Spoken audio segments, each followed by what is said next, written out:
All right. All right. Welcome, everybody. Listen, this is the Don't Ask Me About Marriage podcast. I'm your host, Christopher L. Lyles, author, husband. And again, if this is your first time joining the podcast, welcome. Don't forget to hit the like, share, subscribe. You want to hit that little notification bell if you're on YouTube so that you don't miss an episode. Today is going to be a very interesting dialogue, and I promise I won't keep you long. In fact, here on my side, the time is exactly 9:11 p.m. on 9/11. So today marks the 24th year of an American tragedy here on the American soil. And I thought it'd be fitting to have this conversation tonight. I was asked whether or not or how this actually would relate to the topics in the book, and I'll talk about that here in just a second. But also wanted to, I'll tie that in, but I particularly wanted to have a conversation tonight as I see there's a swell of opinions and feelings going around with some recent events. And there are polarizing ideas and feelings about an individual that was killed based upon his beliefs and opinions on our society, politics in particular. And I wanted to weigh in on that because I, again, not trying to take advantage of the moment, but also realizing that as a society, as a nation, we have typically either we have come together when we have had moments of tragedy and distress. And by no means am I equating the recent events or losses with the magnitude of what happened 24 years ago during 9/11. But it was a tragedy nonetheless. And that's really why I wanted to highlight it tonight, because oftentimes I think we lose perspective when any life is lost, where there are a number of lives, whether it's a mass shooting in a school or we have countries, places, and cities, villages, and communities being bombed daily as a result of world chaos, things that's happening on a global standpoint.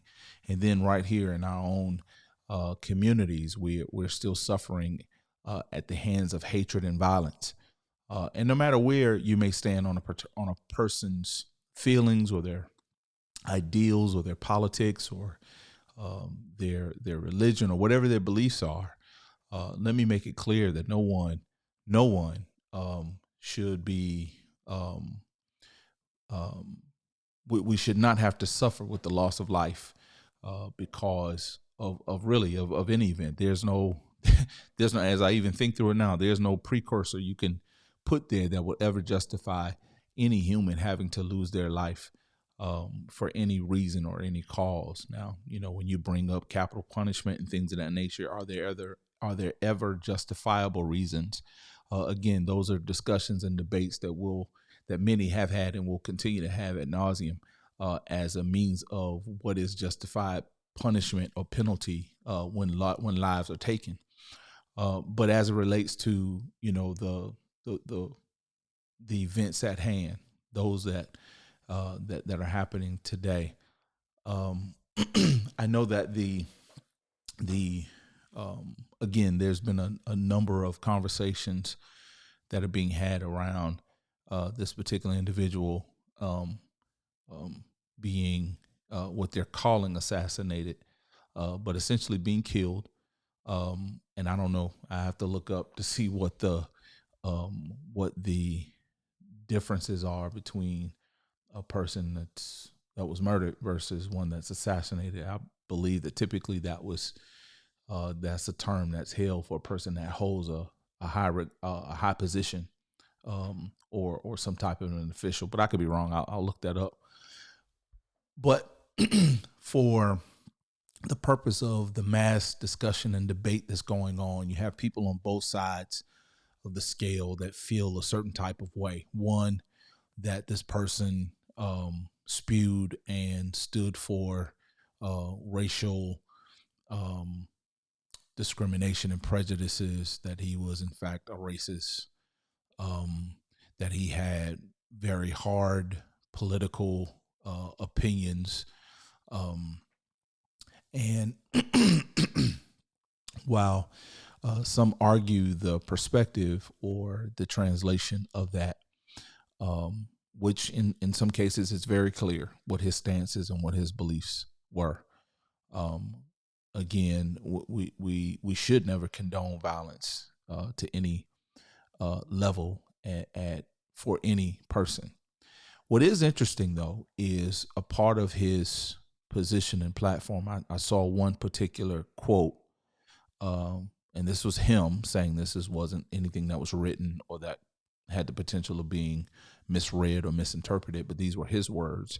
That he did not believe in empathy. Now I know that many have used it as a soundbite going forward, but I thought it was very interesting that oftentimes we don't really understand what's what we're putting out until it's situations that impact us.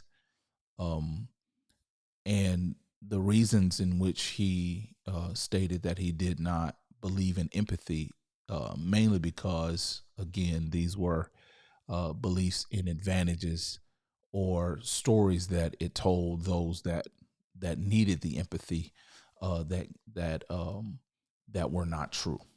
So, um, what is true is we have a um, a terrible condition throughout that's pervasive throughout humanity, and particularly here in our society, where and in the words of Dr. King, we've not yet learned to disagree without being violently disagreeable. And that's the thing in our humanity that continues to plague us. And it isn't just a 2025 thing. It isn't just a right now thing.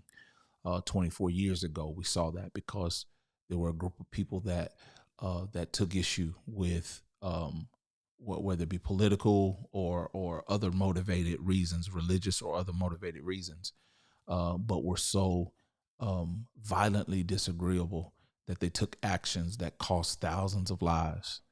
Um, and here we are, 24 years later, mass shootings later, so many other different violent acts later, that we're still suffering at the hands of one another because of how we disagree. And it's very clear to me in many cases that this gentleman lost his life, and condolences and prayers to his family. But as I was also reminded, George Floyd also left a family that was grieving.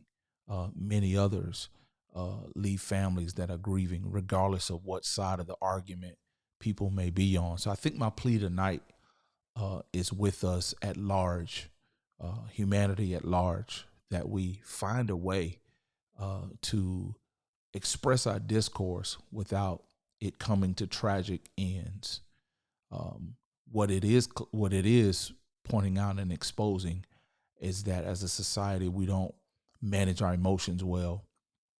You ever met somebody um, that they internalize thoughts and feelings so much that it just they erupt in some type of behavior?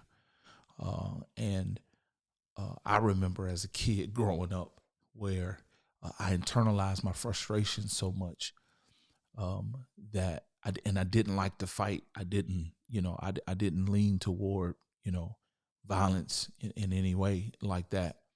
So as a result, I internalized a lot of things and anxieties and things of that nature. And I would have this eternal, like almost like this, holding my breath kind of thing, because I felt internal like I was holding myself back.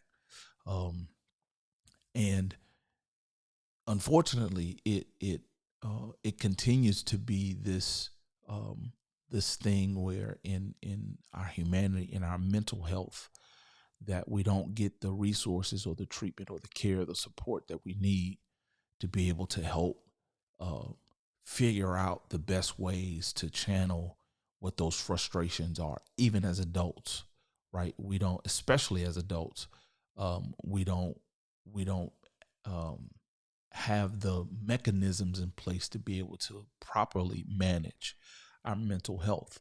And in some cases, we just don't even realize that we're in dire straits. We don't realize the magnitude of where we are and what we deal with, unfortunately, until times like this, when someone takes situations into their own hands, and it results in something traumatic. And the question is, how much longer, how much more do we or will we continue to have moments where we are, where we're so disconnected from one another socially, where we're so disconnected from who we are as human beings, first and foremost, regardless of what you believe in, regardless of what your faith may be. And that's not to discount it, because I do believe that a faith component is important. But wherever you side in your faith, or whatever it is that wherever it is that you get encouragement from, why can't it be a basis of us finding commonality as opposed to always pointing out where we have differences? Now, that's not to ignore the fact that we as a society, and particularly in certain communities like mine, the African American community, where we have suffered, we've suffered through generations, hundreds of years of oppression that still remain today through systematic oppression. And it looks different than it did before, but it's still existing today. So we don't ignore that. And for those that would challenge or debate or have issues with that, which, as the gentleman that unfortunately lost his life was on the opposite side of some of those conversations, it's to a place to where in those conversations, whether you agree or not, can we still maintain respect? And I can say, if you've been in conversations where you feel as though your perspective, your point of view, is being challenged in such a manner that you're being denigrated or you're being disregarded or disrespected, that as human beings, we all have limitations in that. But again, I go to where you may have those internal struggles of dealing with the outburst of your emotions or reactions. That's where we have to be able to find better support for us to be able to manage that. So in all of that said, it is undoubtedly unfortunate, but what I find even most unfortunate is that we continuously have to circle back to these moments. We continuously, as a people, have to bear the brunt of loss, bear the brunt of grieving one another in whatever area of society or life you may be in. So, as we remember the sacrifices, as we remember the lives that have been lost recently, and those 24 years ago, and those that are still suffering because of those losses, we honor you on tonight. We think about you. Our prayers are with you and your families continuously. There's nothing that can be done to ever bring those lives back. But as a society, as a humanity, the plea and the call should be for us to get better. How do we get better? We get better, I think, by creating environments where we can listen and learn together. I know it's hard to do when everybody has their own perspective and their own opinion, but can we do it in a space where we're truly trying to get and gain the better for one another? Now, I have my own feelings and theories on it. I may save that for another day or another evening, of how deep this thing really goes. And it's beyond skin colors and shades. It's beyond regions of the world that we may live in. It's beyond some of the surface things that we've been convinced and we've been programmed to believe. And that's the reason we're at each other's throats so much. I think it's much deeper than that. And again, like I said, we'll get into that later. But I wanted to somehow pivot and tell you a little bit about this book, tell you a little bit about who I am, and again, not trying to take advantage of the moment for the night, but I never want to let an opportunity go by and not allow us to be able to understand the impacts that these and other topics have on our relationships. And what I mean by relationships, not just our interpersonal human relationships, but our romantic relationships. If you have one, if you're in a romantic relationship, but expressively, how do you handle moments like today, or moments like what happened during September 11th of 2001? How do you cope, or how do you manage? How do you communicate those moments with your partner, or did you?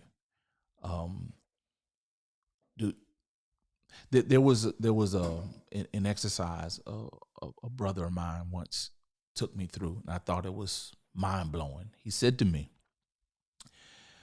he asked me a question. He said, "Where were you September 11th of 2001?" Without hesitation, I told him exactly where I was. The moment it came across the news screen, the moment that um, people at my job, began to react. We all began to react. We all began to, pace ourselves to, what was happening and what we needed to do as a contingency. What do we need to do in terms of safety and protocols and all of those things? Um, and he stopped me right in my tracks, because I had a full steam of thoughts and images that ran through my mind. He stopped me right in my tracks. He said, "Well, let me ask you this: what did you do on your 32nd birthday?" Looked like, I don't know, 32nd birthday. So it took me a minute to think, and he again stopped me right in my tracks. He said, "You think about that just from the psychology of where we are as a people, like our traumas and our tragic moments, we recall instantly. But the things that we should be celebrating and we should have fond, great memories of, no matter how small or minute, it takes us a moment to reframe, or to go back and think about what those moments are." And that's a challenge that I'd like to extend for us tonight, because even as it relates to relationships, um, it's the little things sometimes that we take for granted. It's the little things that we sometimes overlook or we forget about. And we often remember the bad moments, or the bad seasons, or the bad situations more freshly than we do those moments of just holding hands, or those moments of just having good conversation, or what that date night 6 months ago, a year ago, having and creating fond memories that you can continue to build upon each and every day. Um, so, as I often talk about in this book, um, don't ask me shit about marriage. What I often talk about in this book is the fact that there's no perfection when it comes to our relationships, but it does require us to be present. It does require us to be in the moment with one another. And if we're not careful, we'll blink, and days, months, weeks, years will go by, and it's all in a blur. And the only thing that we can recall, or the only things that we touch back to or reach back to, are the arguments, or the things that pulled us apart. And it requires effort. It requires us to be intentional about not only creating those moments and being present in those moments, but appreciating one another. So, again, of all that we've talked through tonight, one, um, be mindful of one another as a society, as a whole. Be respectful of one another. Learn to disagree without being violently disagreeable. And that translates not only in society, in our communities, but also in our homes. Wherever you find disagreement, find a way to be peaceful about it, respectful about it. Find a way to ensure that we're managing and watching our words, that we aren't sowing seeds of discord. We aren't sowing seeds of of rage toward one another. I've had my moments, and I'm not saying this from a place of inexperience. In fact, get the book so you'll find out for yourself what a part of my journey has been. And but those are lessons that I've learned from, and I've had to find ways to grow from. And thankfully, prayerfully, God has allowed me to be able to now tell and share this story with others. So I'm going to end it here. Um, it's been a great time sharing with you tonight, just pouring out a little bit of my heart. And I hope that we have an opportunity to grow from not only these experiences and get better as a people, as a society, as a global community, um, respective to where our individual heritages may be, with honor and respect to with for each and every one of us. Right? We aren't where we've come from. Um, we've come a long way, um, but in honor of where we've come from, and with respect to what we've gone through, we're in a much better place now where we can make an even greater difference for the generations to come. So I'll leave it with that. Thank you all for joining. Thank you for tuning in. Again, hit the like, share, subscribe. You want to hit that bell if you're on YouTube so that you can catch the next episode right here with your boy, Chris Lyles, the author of Don't Ask Me Shit About Marriage. Come on back next time, and I'm looking to hear from you. All right? God bless. One.